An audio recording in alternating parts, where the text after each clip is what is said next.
Hello, my delicious co-creators. Lilu here on the Juicy Living Tour. I was in Europe. I'm now in Hawaii. Had to come back to this beautiful land and see you, Faith. Good to see you again. Welcome home. Aloha. Thank you. It's so beautiful, especially on this part of the island. And I so missed this beautiful vibration. There's something magical about this island, its beauty, its soul even. It is. It really is. It actually is considered the pineal gland. All the Hawaiian Islands are a different chakra in the body, and Kauai is the pineal gland. So it opens up your third eye and just really allows you to have experiences that are so magical. So this is why I love it here. And this is a particular special spot for you here on this island. It actually, we're located on a ley line, okay, that goes from the ocean all the way up here. There's sacred heiaus, which heiaus are the prayer centers that the ancients used, all the way up to where the royalty used to live up here, high in the mountains. And behind us is Mount Waialeale, is my favorite mountain. And it's the heart. It's the heart of Lemuria. And so it's very special to live here, yes. And you have created this beautiful space, this beautiful center called Shambhala here. Yes, and Shambhala is really heaven on earth, and it really is the original Garden of Eden here. And so we are so fortunate and very blessed to have this experience, yes. We're really going to speak here, I feel, about life, about our path, and how we're really all on the spiritual path, whether we know it or not. You went through some turbulent times. You went through some ups and downs. You even had your big highs with the Oprah Winfrey show, being on there and knowing success, and before that knowing bankruptcy. Can you tell us about all these kind of waves that you had to go through to find yourself in this place right now and feel so blessed and are blessed? You're blessed. Yes. Well, and now I found out all of it was blessings. At the time, I didn't think that they really were, because I actually was I was in a marriage that actually didn't work out. And so I got divorced. And then shortly after, I went bankrupt. And then I became homeless. And I really lost everything. I lost my identity of who I thought I was. But back in 1986, I actually, the first time I ever saw Oprah, I said, I'm going to be on her show someday. My intuition told me that. But at the time, I didn't have any talents or anything that I thought I could be on TV for. So actually, when I went through all my experience, and then I said, wow, if I was that powerful to create this big of a mess in my life where I was homeless and bankrupt and I had just lost everything, I thought, just imagine if I turned it around and put it towards the positive, what I could create. And that's when I set my intentions, and I ended up being on Oprah for my book, Success 2000, moving into the millennium with purpose, power, and prosperity. And so that's how I ended up. And an interesting note about the Oprah experience that I found was so magical, because once I decided to go live my dream and really pursue writing a book, because I had no background or talent in it at all, what I found is all these miracles started happening, because actually I never contacted the Oprah show for them to even call me to be on. They called me on April Fool's Day, and they said, this is Candy Emelin from the Oprah Winfrey Show. Do you want to be on my show? And I said, I thought it was maybe one of my friends playing a joke on me. And so I said, well, I'll have to check my schedule and call you back. And so actually I did call them. She probably thought, who's this lady doing that? But check my schedule. Yeah, the Oprah Winfrey exactly. Bring it on. Exactly. So I called back and said, yes, I would be on it. And one of the things that makes it really profound for me is it was facing one of my deepest fears in life of speaking in front of people. But I thought at the time that, well, it's taped and it's edited, so if something went wrong, that I could, fix it, or they would fix it. And I actually get there that day, and this is the only day of the entire year that they went live. And so they came to me right beforehand and said, okay, you're live in front of 10 million people. How do you feel about that? And so the thing I learned about life is that once you have committed to really knowing the truth of who you are, your biggest fears will be exposed. And so I had to face that fear that I had since I was a little girl, when I was made fun of for giving a book report. And I had to face that. And that day was a turning point for me. And it was And a lot of healing started taking place around that. absolutely, because it was even more magical than I could have ever dreamt of. And when you turn it over, because I was so nervous that day that I just said, okay, higher self, take over. I cannot do this of my own. And so when I did that, everything just flowed, and it was just really a magical experience. And then it was flowing so much that then you had to because I guess sometimes we wish for some things, but we're not really realizing how big it's gonna be. Yeah. Did you get scared by that? Well, I didn't get scared by it, but something didn't feel right. I was, on the Today Show a couple times, CNN, all kinds of hundreds of radio programs and TV all over the country, and I started feeling like everybody else was running the show, and it ended up that I said, I feel called now to go write a book about Lemuria, because back in the early 90s, I had a dream one night, and this man came to me in my dream, and he held my face really softly with his hands, and he looked really deep in my eyes and said, "Don't you remember who you are?" And I said, "No, I don't." And he said, "You are Lemurian." And I woke up, and it was so profound. And so we didn't have Google back then, so I didn't know where to look to find out about what Lemurian even was. So I looked it up in the encyclopedia, and it just said lemurs. And I said, "What is this?" So I would ask everybody, "Well, do you know about it? Do you know about it?" Nobody knew about it. So finally, somebody said, "I think Edgar Cayce wrote about Lemuria." And that really scared me, because it was like, oh my God, you mean there actually is a place called Lemuria, or there's something called Lemuria, and I dreamt of it. So it scared me, but it excited me. And so I read his books, and it led me on a journey to, I was living the Celestine prophecy before it actually even came out as a book. All the little pieces of the puzzle started to fit together, and so I got this calling. I was supposed to go write a book about Lemuria, and my agents were not happy. I had to let go of the agents and all the people that were invested in my career as a life coach, and say, no, this is the path that I need to go on. And so I ended up writing this book about Lemuria, and then I was led to take a sabbatical. And this sabbatical I thought would be... What do you mean being led to? Well, once I turned my life over to listening to the divine creation, the inner voice speaks to you, and you have to get quiet enough to listen to that voice. And I would meditate, but also, I don't actually just meditate. It's really just being in nature or listening and quieting the mind, that I kept hearing the voice as what to do next.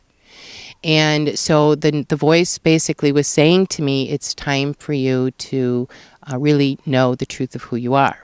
And at the time you were not living here?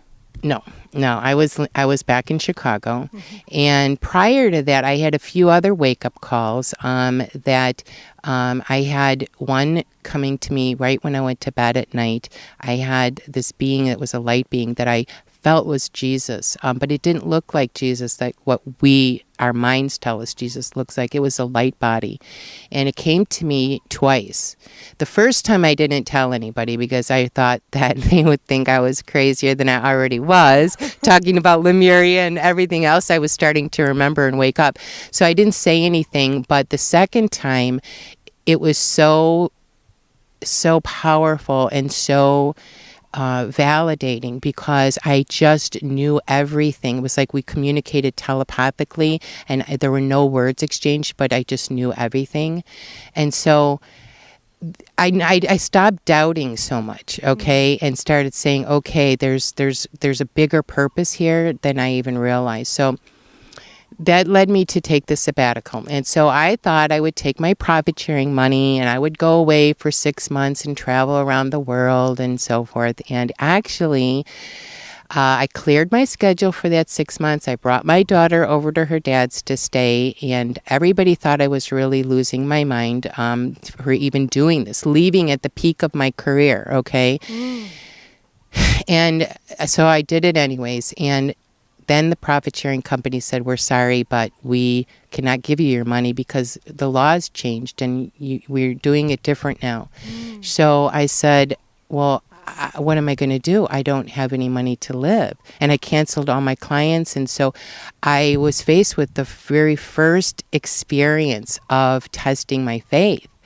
And hence the name change. Yes, hence the name change. I had to earn it. It wasn't given to me. I actually said, okay, you want to live by faith? I'm going to show you what that's like. Because before that, I had talked the talk. I read the books. I had the theory. I followed all of it, and I used to coach that way as well. But actually, this was putting me to the test of actually going out with not a dime in my pocket and saying, okay, so I was led to write this letter telling people that everybody that I knew that I was going on a sabbatical, and would they support me in it. And this was in asking for help. Whoa. Yes. It was very humbling. Because like I said before, I had always had a very high-powered identity. I was a recruiter before that, very successful financially in everything I ever did. So to be in a situation to ask for help and also to help for money was extremely humbling to me. But the fear was so overwhelming that when I went and I sent out all the letters that to mail to people, my legs were shaking. I felt like I was a little deer. And I put them in the mailbox and I said, okay, I'm letting go. And the response I got was not what I had hoped for, actually. It really triggered a lot of people.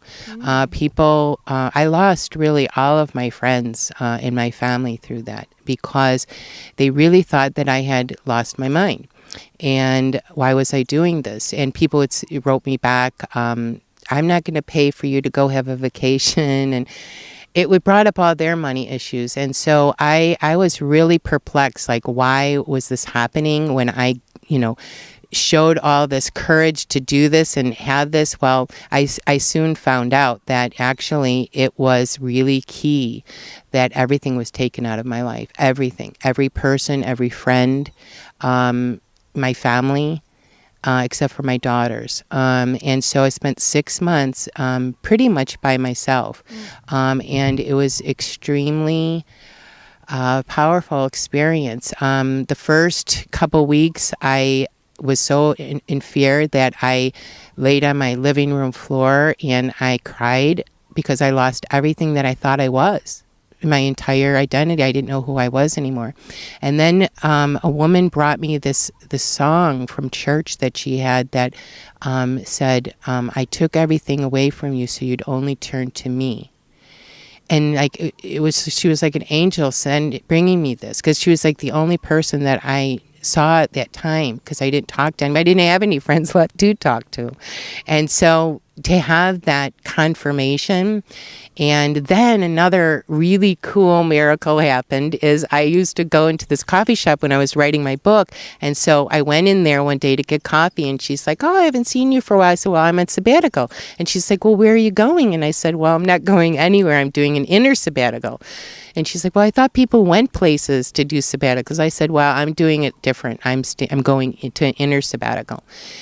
And so I had wanted to go to the hot springs because my body was crying out for minerals. And so that was one of the places that I had said I was going to go on my sabbatical. So anyway, she said, well, we're selling the coffee shop and I'm going to go bring my furniture over to my father-in-law's house. If you're not doing anything, you want to come with. He's in Arkansas. And I said, oh, really? I said, where? And she goes, Eureka Springs. I said, is that by Hot Springs? And she said, it's right next door. And I said, oh my God, yes. So, Eureka! Exactly, and it was, and that was, and then people started giving, like people I didn't even know, people who were friends of friends gave, and it was amazing, and I got money out of nowhere, and then I had a really dear friend contribute some to support me in my book for the Lemurian books, because they were very out there for people. People at that time were talking, weren't really open to speaking about spiritual paths. And so to have somebody believe in me and say, I know that you have something here was so key to me. And so then after that 6 months, I changed my name to Faith. And I have been living it ever since then. And now, and at what point did you move to Kauai, and why Kauai? Oh, well. To do with Lemuria. has to? Yes. Well, I didn't know that at the time, but in 1985, I came here very briefly. I had won a trip for work, and I said, let's stop over in Kauai because we were going to Maui. And I don't know what led me to do that, but as soon as I got here, I fell in love with this island. And in fact, when we had to leave, I actually cried. I begged my husband at the time to please, could we move there? And I knew it was home. I absolutely knew this was home. And he didn't want to. He was a city boy, and he's like, no. And I said, well, I'm going to move there someday. I know it. I'm going to move there. So it was always in my being. I actually, when I was in Chicago, and the winters there are very, very cold, I actually made a whole Aloha room and tiki bar downstairs, and I had sun lamps out. I had really a complete visualization and a real feeling to it. I used to play Hawaiian records, and I always knew someday I would be there, but I didn't know when. And so eventually one day I did get the call. I went back to coaching, but this time I did play shops instead of workshops. I didn't like to work, so I wanted to play. And so I had this pioneer. I mean, come on. Yeah. Such a blessing to be able to speak with you right now and share all this, because you're such a profound experience. I think we can all relate to a lot of things here, so it's wonderful. Well, it really play shops. Yeah, exactly. And people at the time were like, I would go into corporations because my company name at the time was New World Solutions, bringing the soul back in business. And they weren't used to that. Soul, what are you talking about? So it was definitely something that I got a lot of really weird looks and a lot of people that didn't understand what I was doing, but that was okay. By this time I knew from listening to my heart that, so that someday I would end up here. I just didn't know when, and my children were still growing up and so forth. But I kind of felt like I was, that movie Chocolat where she, like the north wind blew and she knew it was time to go. One day I woke up, it was a cold February morning, and I all of a sudden got the call, I'm supposed to move to California. And I was like, California? I always thought I would move to Kauai first. And so I was like, okay, are you sure? I mean, I had to really go in then. So my daughter got home from school and I said, okay, this is what I'm getting. Are you in? And she said, yes. She was just ready to graduate high school. And so we packed up just our cats and our clothes. Nothing else. I sold all of my furnishings, everything. And we got in the car and we started driving. And I didn't even know where we were going to live. And I just let Spirit lead me. And of all places, I ended up in Burbank, California, right next to the 5 freeway with all the smog, the 115 degrees heat. I had no idea. I was thinking I was going somewhere tropical, but it's the desert, okay? And this was another funny cosmic joke from Spirit saying, okay, now it's your turn to go out in the desert and really, really experience what that's like. So I actually left the coaching profession completely, and I ended up selling antiques. And it was such a very traumatic experience for me to be in that space that I actually got very sick. Very, very sick. In fact, I almost died. I got myxedema coma where everything swelled up. My thyroid stopped working and so forth. And finally, I knew I had to do something different. It was another wake-up call. And I get them all the time. And if you don't listen, the universe will speak louder and louder. And this was a really loud one. Like either you do something different now or you're not going to be here any longer. So I decided to take my daughter on vacation to Kauai and show her what it was like so she would know that I was safe. And I told her when we were on the trip that I would be moving here. And so I moved here 8808. Now at the time I didn't know that that was actually a stargate opening, a portal opening, because the 8s were always really important in my life. They're a huge number because I was born in the 8th month. Okay, I have a life path number of 8, and in numerology, I'm a double 8. And so it's a very powerful, it's the number of infinity. And it was really important to me that I follow this guidance to move here on 8808. So I came here not knowing anybody. And how were you receiving your guidance at the time? Was it through meditation or just walking in nature? That's a good question, because by this time, during my sabbatical, having gone through that experience, I actually was introduced to a lot of very mystical experiences, and I began to read the AKASHIC records and read energy. I always was very intuitive, but now I actually was in the AKASHIC records all the time. So you were hanging in there? It was. How is it like? What do you mean hanging out? Basically, for the people that do that, they know, but for most people, we don't. Right. Well, the Akashic Records is really soul records of all experiences. And so when you read the records, you're basically tapping into source energy, and you're being guided to, and some people hear it, some people see it, but I would hear it and see it, and I would get other signs. So I use all of my senses. And going back to some of these other mystical experiences that I had during this time, that was really gave me confirmation, because I want you to understand that when you say you want the name Faith, you really are saying, okay, bring it on, because I saw things and experienced things that actually took me, I went out of my mind, because it wasn't comprehensible to my mind. Mm-hmm. One time when I was going to give a speech, we were late, and we were rushing to go, and it was 4 lanes of traffic, and he missed the spot. And the people I was with were not really that aware spiritually at that time, and so we really didn't talk about a lot of things, but they kind of knew, because I couldn't really not share who I am, but I wasn't as vocal about it at the time. So we're driving, and a car pulls out as we're going 55 miles an hour right in front of us, and there was nowhere to go. All the lanes were full. And just then, everything started going into slow motion. It was like, and our car dematerialized and went on the other side of that car. And the guy's face, he was like in utter terror. I could remember his eyes just going, oh my God, I'm going to die. And instead, the cells in my body, okay, they started rearranging. You could feel them. It felt like really butterflies in the stomach, but all over the body. And it went very slow, and then it went fast again, really fast. And then I turned around to look at him, and he was just, as you can imagine, astonished. And the people that I was with, the one guy that was the driver, was hysterical, and I started laughing. I couldn't help it, because it was so incredible of an experience that if I hadn't gone through it, I would not have believed it. But because I did, I always say I don't know anything, but I only know what I have experienced. And this is what happened. And afterwards, when we got to the event, safe. Yes, I started crying.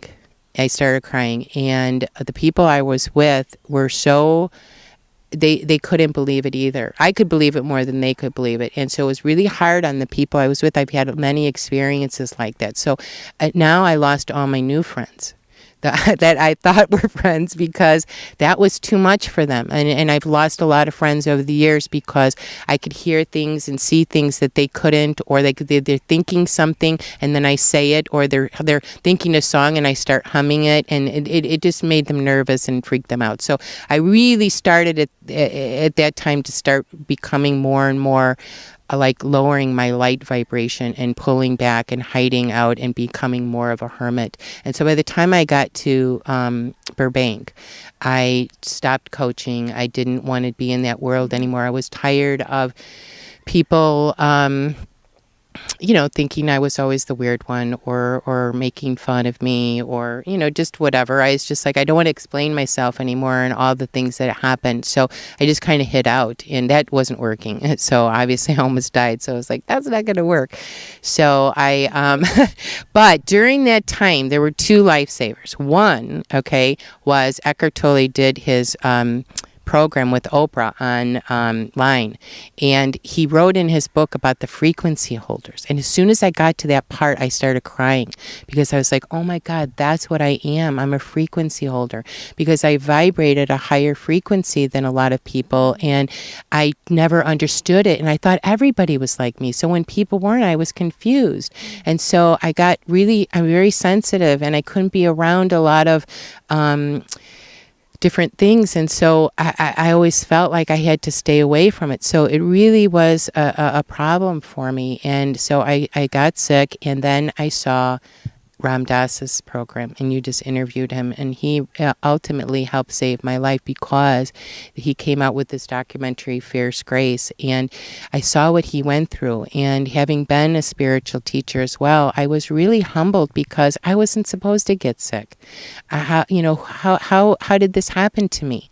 Like all I've done is devote my life to the divine, and now I got sick, and I couldn't understand it. So of course it's perfect because it got me here. Had I not been sick, had I not every single thing that happened to me in my life, and if I could say one thing that is the most profound message I've had from this life experience, is that our whole life experience is our spiritual path. There is no path. It all is. And every single thing that happened to me, the bankruptcy, the homelessness, the different experiences have led me to where I'm at today. And so when I got to Kauai, I still didn't know that this was Lemuria. I got here and I got a dog, and because I didn't know anybody on the island, and I really wanted a hiking partner, and so I got this dog. And one day she was very rambunctious. She knocked me over, and I herniated my disc, and I couldn't walk. And so it brought me into another episode of pain. This time I recognized, okay, there's something here for me. I recognized, wow, this is a good thing, because everything's a good thing. It's not just what we think is a good thing. So, but I didn't know at the time, and it really hurt a lot. And so I really was perplexed, because they have a little saying here about Mama Kauai, that if she loves you, she embraces you, and if she doesn't want you here, she has you leave. And I thought, oh no, am I being asked to leave because this happened to me? And so I was really concerned. So I went to the beach, and I always say that all our problems can be solved at the beach. Yeah. Okay. It's like, that's where I go just to recognize who I am and really recenter. And so I was there, and this gal came up, and she was thinking of leaving that day. She was so distraught. And so she said she was going to go get a tattoo. And I said, oh, well, what is the tattoo going to say? And she said, have a little faith. And I said, oh, that's my name. And she started crying, and I held her, and I said, wow, I was thinking of leaving too, because I didn't know like anybody here. And she's like, you have to come up and live by me. And so another miracle happened. And so I ended up going up there, and then the woman that she rented from said, no, we don't have a place. I'm sorry. And so I said, all right, well, when you do, well, shortly thereafter, I got home that night. The next morning, she calls, and she said, guess what? The people just came to me last night, and they're leaving, so I have a space for you. So it was divine intervention once again for me. And so then I went to a health food store, because by that time I changed my whole eating habits. I was really wanting to be healthy again.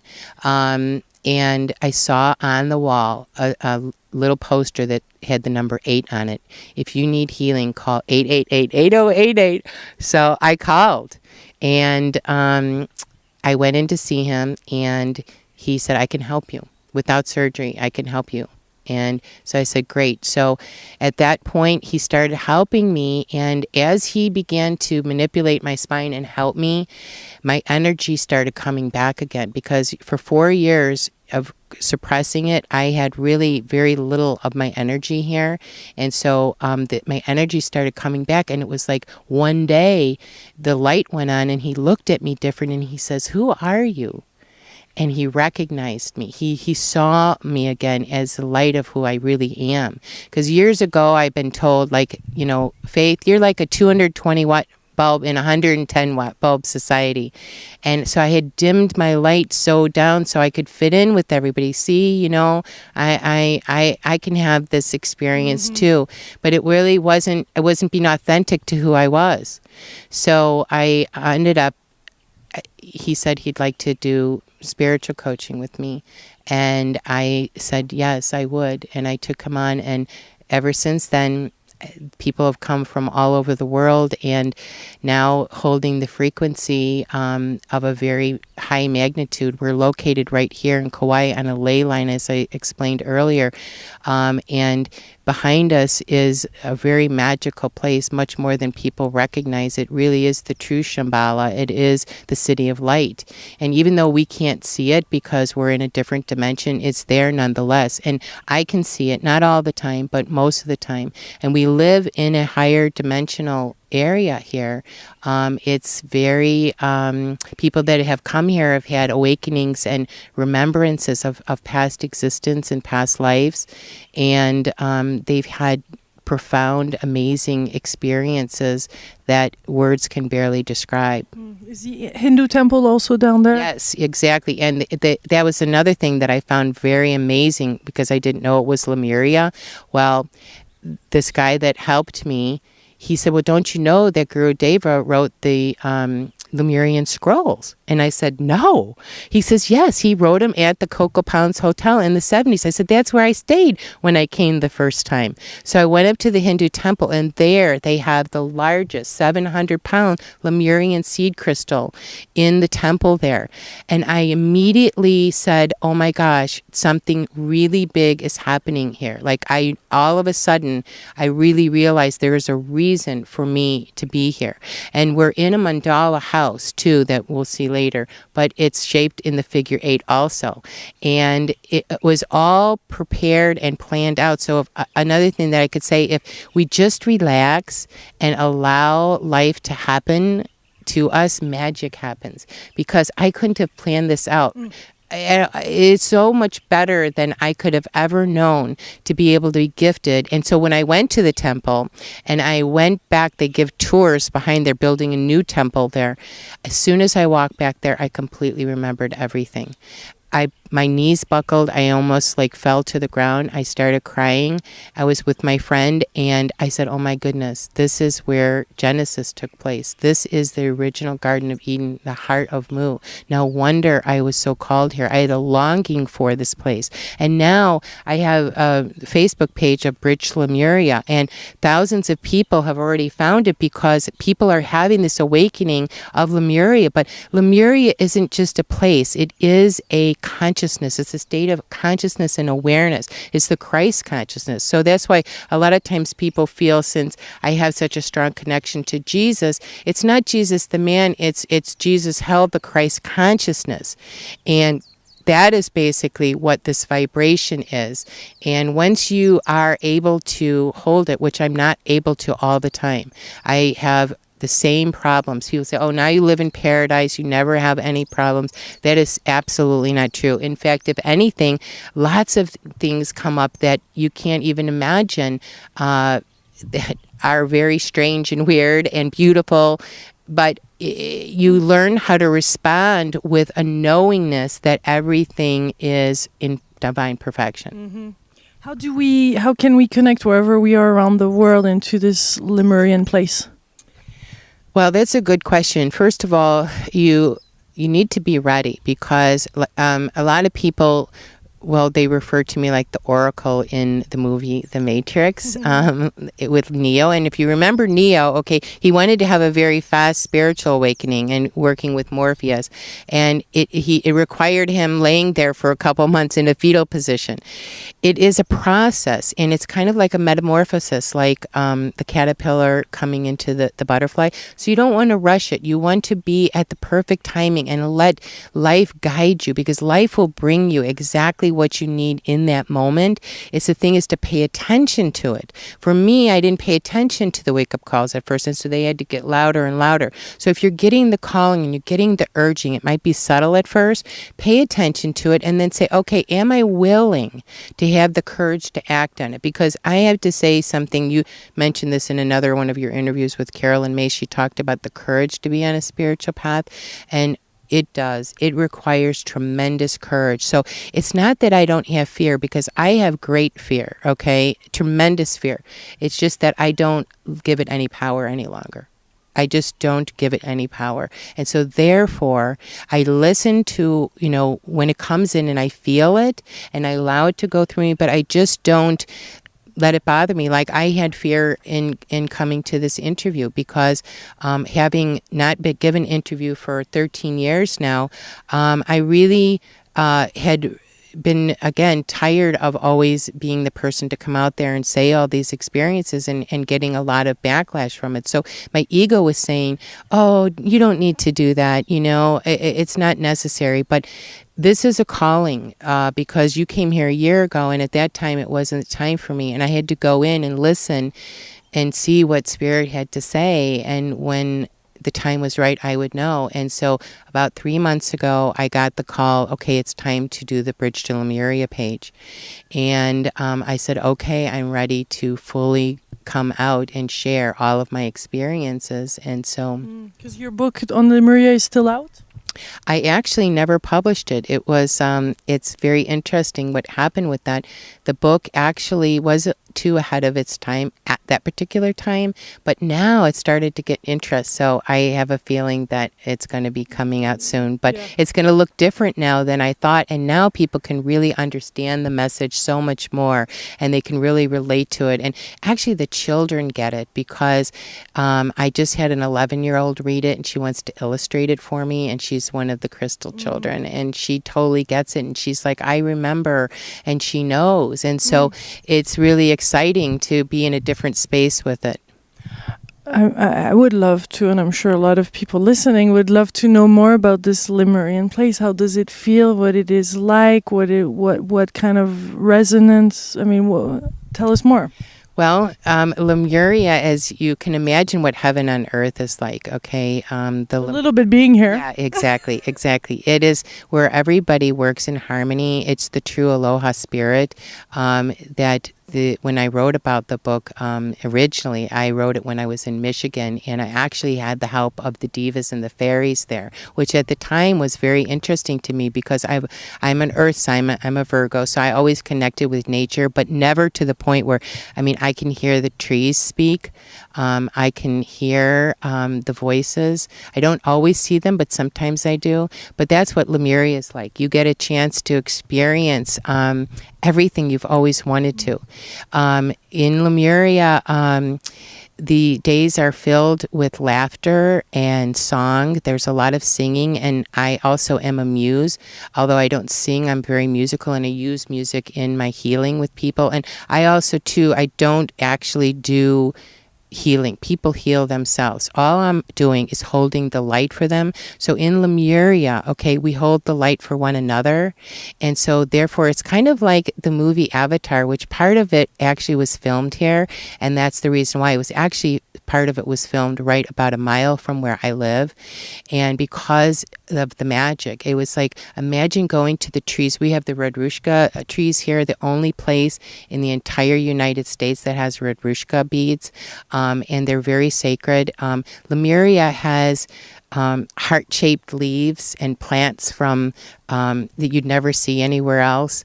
It has people who know we're one and would never harm one another because it's telepathic. You can't possibly have a harming thought because all it is love, because love is who we are. So it was completely free to be who you are. And that's the biggest thing for me in Kauai is that I was just talking about someone earlier this morning, how wonderful it is to be here and be completely free to be me. I mean, we give hugs at the grocery store. We share fruit on the side of the road. My daughter came from another part of the country, and she said, Mom, they just have free fruit on the street. Doesn't everybody take it? I said, no. They only take what they want, and they leave the rest because we know to share that there's enough to go around. It's not like there's anything that's mine. It's very open communally. And there's really hardly words to describe this. The 3D words are too small to describe the actual joy and experience. And that's another thing that I was going to say about doing it slowly. Joy is a vibration, okay, and it's a very high frequency. And if you go in the emotional scale, fear is a very low vibration. So when you have a lot of fear in your body, joy actually doesn't feel that good.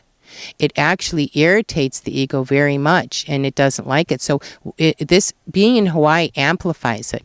So it really is about somebody that's willing to come and experience Lemuria if they come here physically or even in their own homes, to be able to open up, to let go of the lower vibration emotions so that the higher vibrations can come through. Because otherwise, you won't really fully experience it.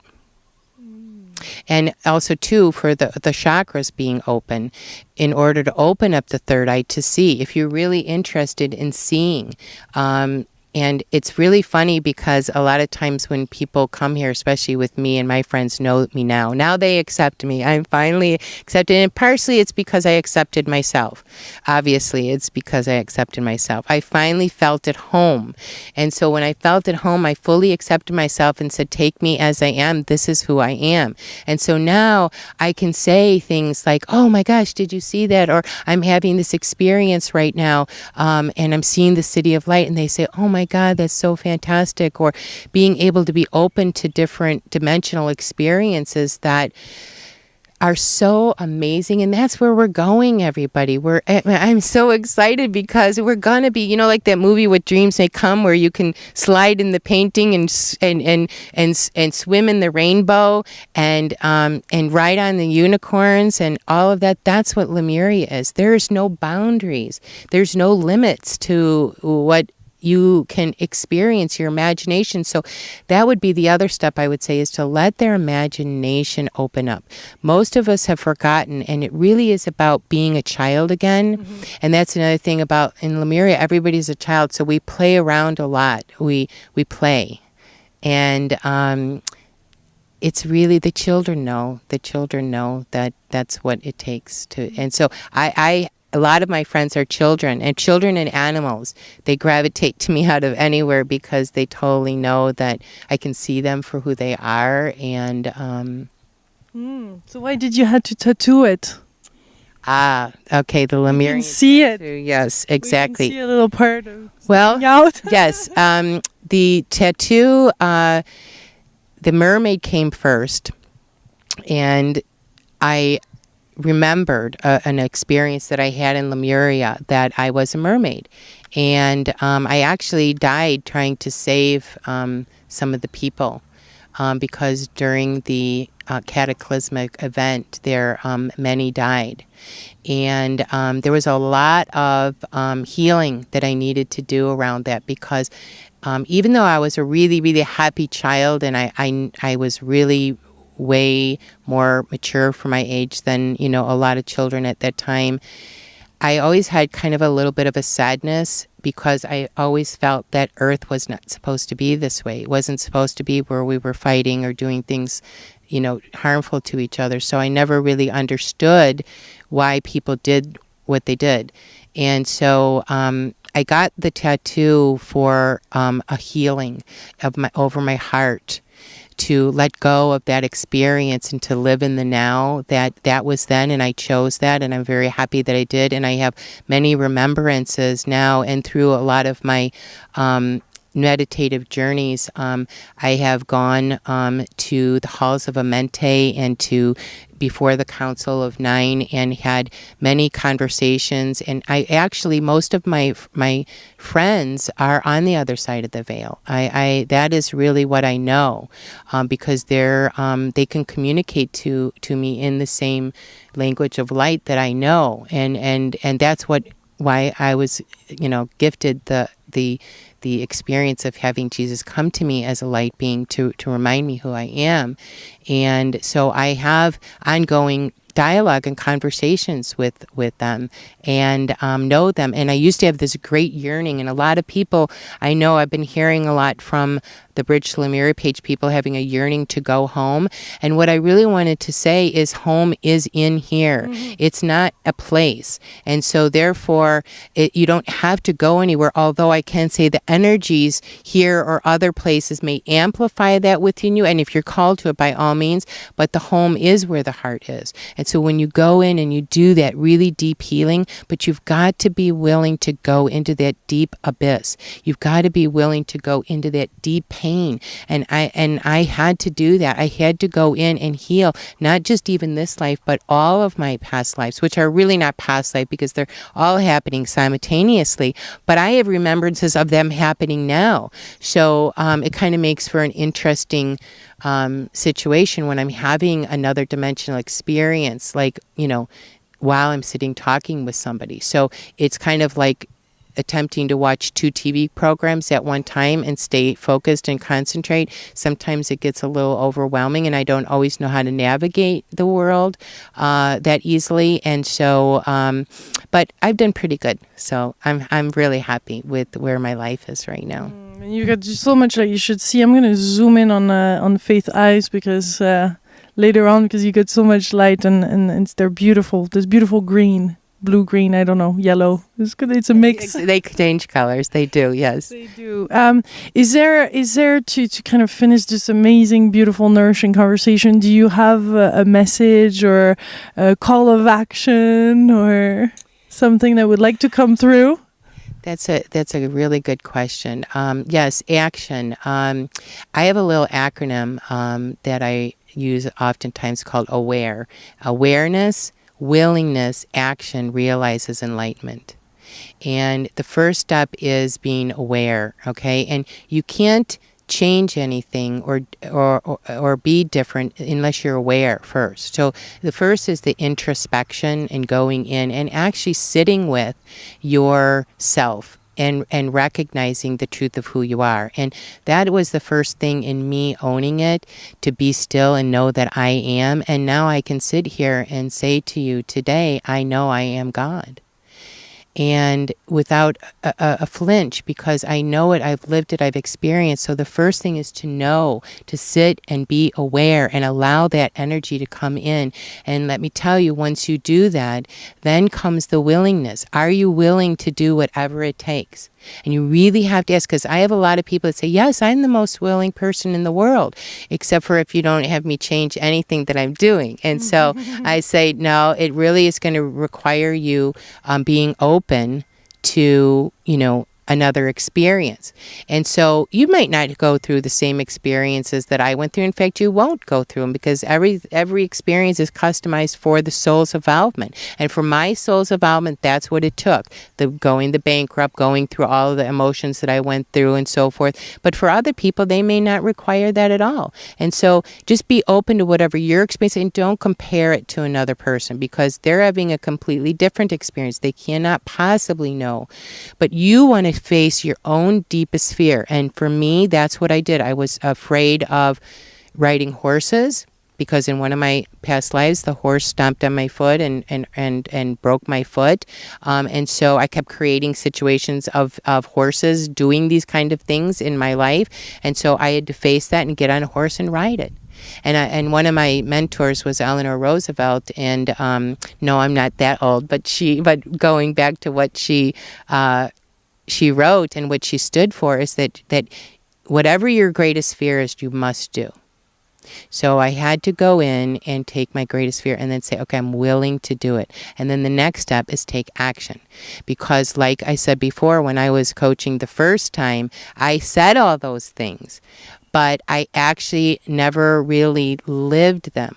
So now comes the integration where you can actually say, I walk my talk. And in my practice as being a spiritual midwife and helping others birth themselves, okay, I open my home to them. They see me in my nightgown. They see me with no makeup. I don't wear much makeup. It's I've got a tattoo. Right, exactly. I'm just open to who I am, and I swear. I make funny jokes. Well, at least I think they're funny. A lot of people would disagree, but. Or I just I love life. I love to experience it. And so be willing to just allow yourself to fully be seen and allow yourself to be exposed. And that's basically what, once you do that, you're completely free. You're free. And I have to tell you, there's no better feeling in the world. And it's time to free ourselves. Yes. Yes, exactly. It really is time to free ourselves. And you know, the funny thing is, once you do it, you're going to say, wow, what was I afraid of all that time? What was I holding my back? But don't begrudge yourself for it. Like, everything's perfect. If you're just saying, you know, oh, it took me so long to wake up, that's okay, because there's no time. So it's not take too long. You know, we have eternity for this beautiful quest of blossoming and evolving. And I'm still evolving all the time. Every day I'm learning something. But the learning part isn't really learning from the mind. It's unlearning. That's really the message. Be willing to unlearn everything you've learned. That's why on my sabbatical, okay, one of the things that the song was very important. I used to play over and over again, Carole King Tapestry, and I felt like someone had pulled my tapestry and it was unraveling, and it was like, my tapestry's unraveling. He's come to take me back. And it was like, come to take me back to who I am. And I'll tell you, the unraveling process is really interesting, and it can be really, really something else, but it is so worth it. I highly recommend it to everybody. And there's also something that I would like to mention as I was hearing you speak about your own experiences, that I feel also we all have our awakening state. Like, it can be very different experience for many people. You have this rich and playful and experience, and it's okay if, you know, to not be there too. There's just different states. Absolutely. You know, be wherever you're at. If you're sad, you're sad. I was sad for a long time, and I was angry for a long time. You know, I could not understand why my life was turning out the way it was. I questioned everything, and be willing to question everything and ask yourself, is this the truth? Because basically, in order to be the truth of who you are, you must be willing to stop telling yourself the lies. And you'd be surprised once you start going in how many lies we actually do tell ourselves. And so if you're willing to do that inner work, and of course not everybody is going to do it alone, that's what we're here for. And so there's many wonderful gifted people that can assist others in doing it. And I encourage that if that's what you're called to, but not everybody is called to do that either. So you may also be just open to, you know, hearing from the other side of the veil and your guides, or you may have somebody. The only value of working with someone like me that I see is that I can actually verbalize it into where someone can actually hear it, and then I can guide them and I can call them on it. So a lot of people actually, because I call them on the truth, they don't want to be around me because it's uncomfortable for them. So, you know, truth can be uncomfortable, and so you've got to be willing to get out of your comfort zone as well, but do it in small steps instead of feeling like, you know, I kind of had a diagram in my old book from A to Z, Z being at, you know, the complete, you know, nirvana, and A being stuck in fear. And it looks like the Grand Canyon in between, but it was the baby steps I took. I didn't do this overnight. This has been a gradual process of facing each and every one of my fears and being able to completely surrender. And actually, that's the card that we picked today.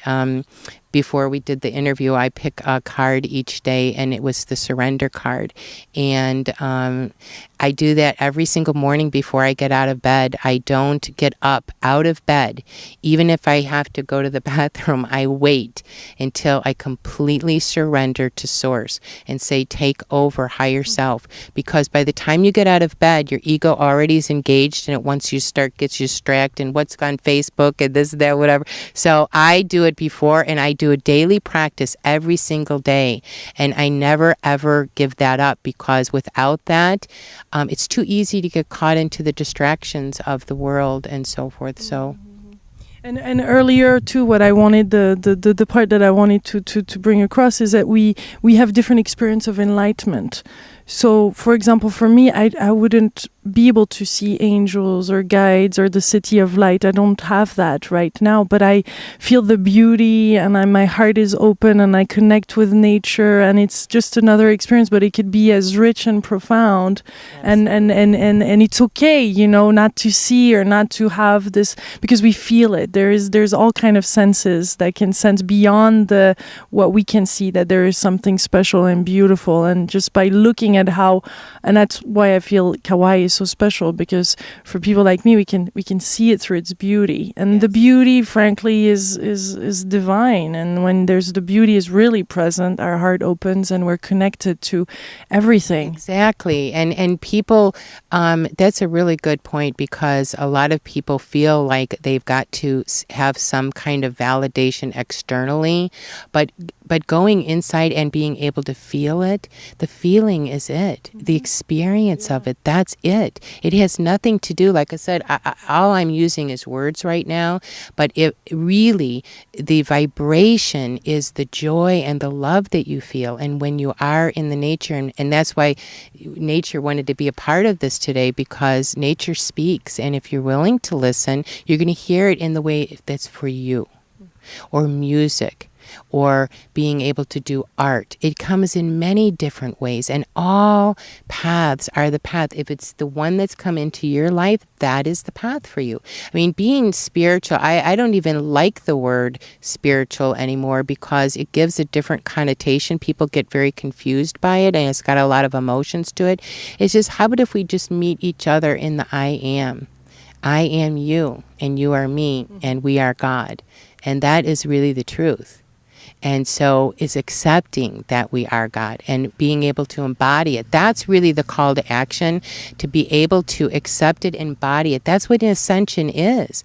And so we've got to be in our bodies. Many people get here onto this earth school and they want to leave their bodies.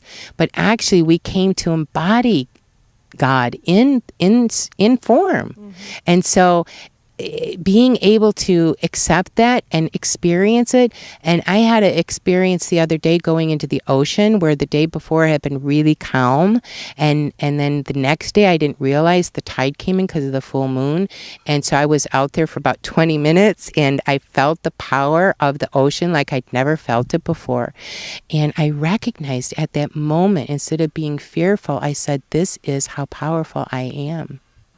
And it took me about 20 minutes to get in to shore. And during that time, I really surrendered to this power. And I said, oh my goodness, that is just a small fraction of the power that we are. And that is the ocean. Imagine how powerful we are. And with that, my whole body just absolutely melted. Yes, melted. And thankfully we have the wonderful sands in Kauai that's all filled with crystal, and it really helps ground and actually we are crystals. That's another thing I wanted to say. We are crystals, and people don't realize that the whole earth is a crystal. And so we're transmitters and we're receivers. And so when you learn to receive, and you can open up your pineal gland, your crown chakra, and open up all the chakras and receive that energy and allow it to come through, you will be able to experience even more and more. But be happy for where you're at, because for many years I didn't. And I have to say, you know, be careful what you ask for, because sometimes the experiences are really a little overwhelming, even for me. And so I have to stay very grounded when I'm having some of these experiences. Faith, this was delicious. I'll have to come back and do another part. I promise. We had to get the I know Faith for quite some time now, and but we had to get this overall story, and then we'll dig into some different topics. Yes? Sounds wonderful. Thank you so much. I've so enjoyed it. You really made it very, very special. Thank you. Thank you. And thank you, my beautiful co-creators, for watching, for sharing these videos. We send you much love, much beautiful light coming from here. I don't know if you can feel it. I hope you can. Yes, and much aloha. Much aloha. Bye.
Something didn't feel right. I was, on the Today Show a couple times, CNN, all kinds of hundreds of radio programs and TV all over the country. And I started feeling like everybody else was running the show, and it ended up that I said, no, I feel called now to go write a book about Lemuria. Because back in the early 90s, I had a dream one night, and this man came to me in my dream, and he held my face really softly with his hands, and he looked really deep in my eyes and said, "Don't you remember who you are?" And I said, "No, I don't." And he said, "You are Lemurian." And I woke up, and it was so profound. And so we didn't have Google back then, so I didn't know where to look to find out about what Lemurian even was. So I looked it up in the encyclopedia, and it just said lemurs. And I said, "What is this?" So I would ask everybody, "Well, do you know about it? Do you know about it?" Nobody knew about it. So finally, somebody said, "I think Edgar Cayce wrote about Lemuria." And that really scared me, because it was like, oh my God, you mean there actually is a place called Lemuria, or there's something called Lemuria, and I dreamt of it. So it scared me, but it excited me. And so I read his books, and it led me on a journey to, like, I was living the Celestine prophecy before it actually even came out as a book. I all the little pieces of the puzzle started to fit together. And so I got this calling. I was supposed to go write a book about Lemuria, and my agents were not happy. I had to let go the agents and all the people that were invested in my career as a life coach, and say, no, this is the path that I need to go on. And so I ended up writing this book about Lemuria, and then I was led to take a sabbatical. And the sabbatical...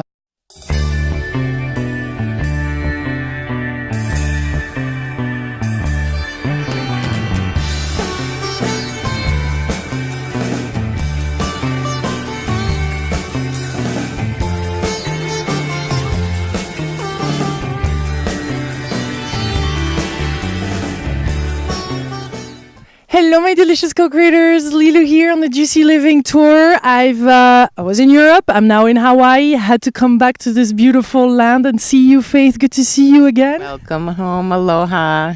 Thank you. It's so beautiful, especially on this part of the island. And I so missed this beautiful vibration. There's something magical about this island, its beauty, its soul even. It is. It really is. It actually is considered the pineal gland. All the Hawaiian islands are a different chakra in the body, and Kauai is the pineal gland. So it opens up your third eye and just really allows you to have experiences that are so magical. So this is why I love it here.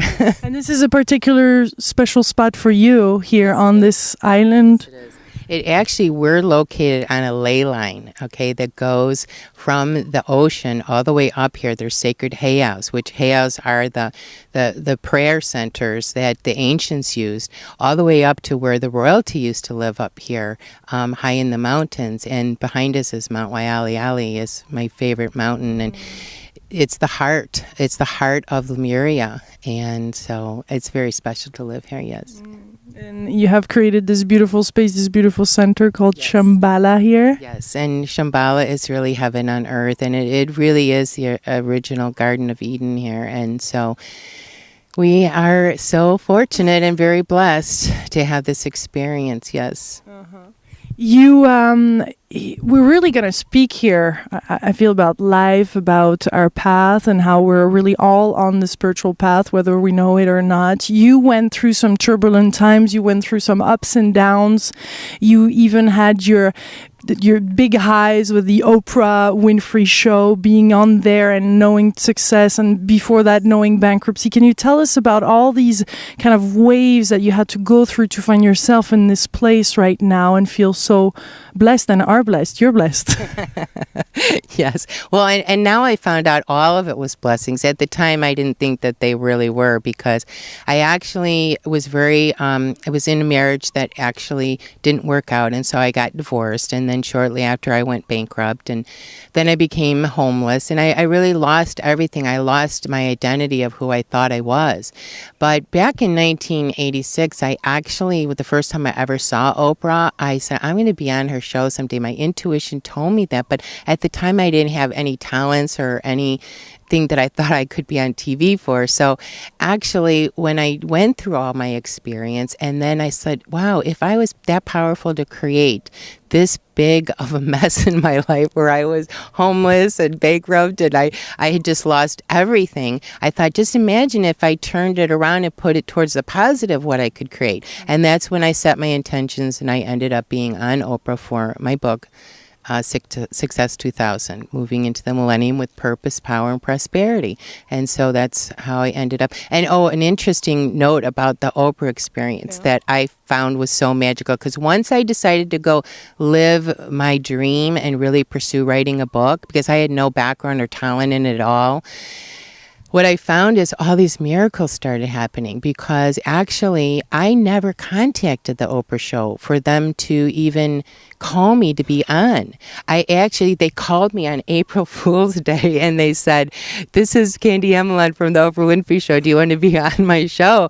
And I said, I thought it was maybe one of my friends playing a joke on me. And so I said, well, I'll have to check my schedule and call you back. And so actually I did call them. She probably thought, who's this lady doing that? But check my schedule. Yeah, the Oprah Winfrey exactly. Bring it on. Exactly. So I called back and said, yes, I would be on it. And one of the things that makes it really profound for me is it was facing one of my deepest fears in life of speaking in front of people. But I thought at the time that, well, it's taped and it's edited, so if something went wrong that I could, fix it, or they would fix it.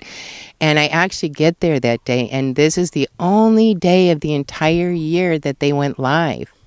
And so they came to me right beforehand and said, okay, you're live in front of 10 million people. How do you feel about that? And so the thing I learned about life is that once you have committed to really knowing the truth of who you are, your biggest fears will be exposed. And so I had to face that fear that I had since I was a little girl, when I was made fun of for giving a book report. And I had to face that. And that day was a turning point for me. And a lot of healing started taking place around that. Absolutely, because it was even more magical than I could have ever dreamt of. And when you turn it over, because I was so nervous that day that I just said, okay, higher self, take over. I cannot do this of my own. And so when I did that, everything just flowed, and it was just really a magical experience. And then it was flowing so much that then you had to, because I guess sometimes we wish for some things, but we're not really realizing how big it's going to be. Yeah. Did you get scared by that? Well, I didn't get scared by it, but so I thought would be... What do you mean being led to? Well, once I turned my life over to listening to the divine creation, the inner voice speaks to you, and you have to get quiet enough to listen to that voice. And I would meditate, but also... I don't actually just meditate. It's really just being in nature or listening and quieting the mind that I kept hearing the voice as what to do next. And so the voice basically was saying to me, it's time for you to really know the truth of who you are. And at the time you were not living here? No, I was back in Chicago, and prior to that, I had a few other wake-up calls that I had one coming to me right when I went to bed at night. I had this being that was a light being that I felt was Jesus, but it didn't look like Jesus, like what our minds tell us Jesus looks like. It was a light body, and it came to me twice. The first time I didn't tell anybody because I thought that they would think I was crazier than I already was, talking about Lemuria and everything else I was starting to remember and wake up. So I didn't say anything, but the second time, it was so powerful and so validating, because I just knew everything. It was like we communicated telepathically, and there were no words exchanged, but I just knew everything. And so I stopped doubting so much, okay, and started saying, okay, there's a bigger purpose here than I even realized. So that led me to take the sabbatical. And so I thought I would take my profit sharing money and I would go away for 6 months and travel around the world and so forth. And actually, I cleared my schedule for that 6 months. I brought my daughter over to her